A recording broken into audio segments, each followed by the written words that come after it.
So today we're talking about assertiveness and how it's connected to eating disorders. To recover from an eating disorder, you actually have to learn how to be assertive.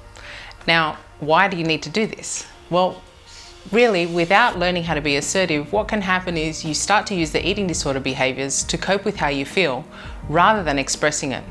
So we need to build your capacity to communicate rather than to use food. So for example, if you're someone that binges, you may eat rather than communicate and express yourself and your needs to someone else.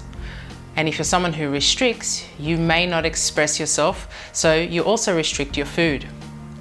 So it's really a key skill to recovering. So Sue's going to go through how to do this. We're talking about the Assertiveness Formula and what Dr. Nita Johnson refers to as the most important thing to learn about recovering from an eating disorder. Anita actually says in 30 years of treating women with eating disorders, she has never seen anybody recover who hasn't had to learn how to use the Assertiveness Formula. So what we're going to do is just going through an example of what the eating disorder might sound like. Now, often women with eating disorders don't know how to say no. They often say yes when they do really mean no, and they'll do things that they don't want to do just because they cannot assert themselves. So we have a formula, and it goes a bit like this. So when you fill in the blank, I feel or I felt, fill in the blank, because, and then what I would like is. So let's give you an example, a very simple one. When you don't pick up your towel off the floor. Now just notice that that's just about the facts. We're not going into anything else other than actually what the behaviour is. So when you leave your towel on the floor, I feel angry, I feel annoyed, I feel whatever the feeling word is. Now we do this without using the words you make me feel or you made me feel. It's just I feel, insert a feeling word. I feel annoyed. So when you leave the towel on the floor, I feel annoyed because it seems to me like you don't respect me. I get the idea that maybe you think I should pick up after you.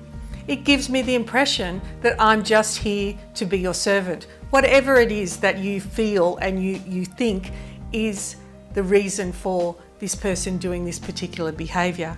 And then we go into, and what I would like is. Now this has to be a realistic alternative.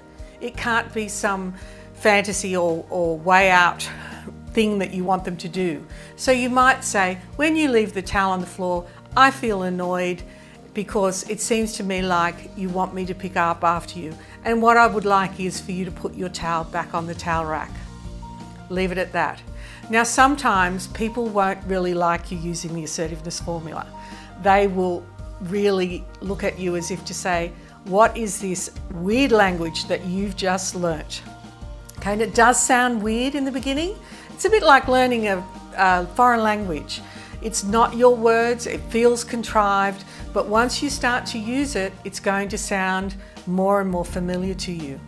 And so if you keep using that with the people around you, you'll find that they will start to listen. And more importantly though, you will feel like you have a voice. Even when people don't listen to you, even when they don't validate your feelings, even when they don't do what you want them to do, you can still feel like you have a voice and that you actually are allowed to express your feelings and what you want in the world. So we hope that this has been really useful for you, and we look forward to connecting with you again.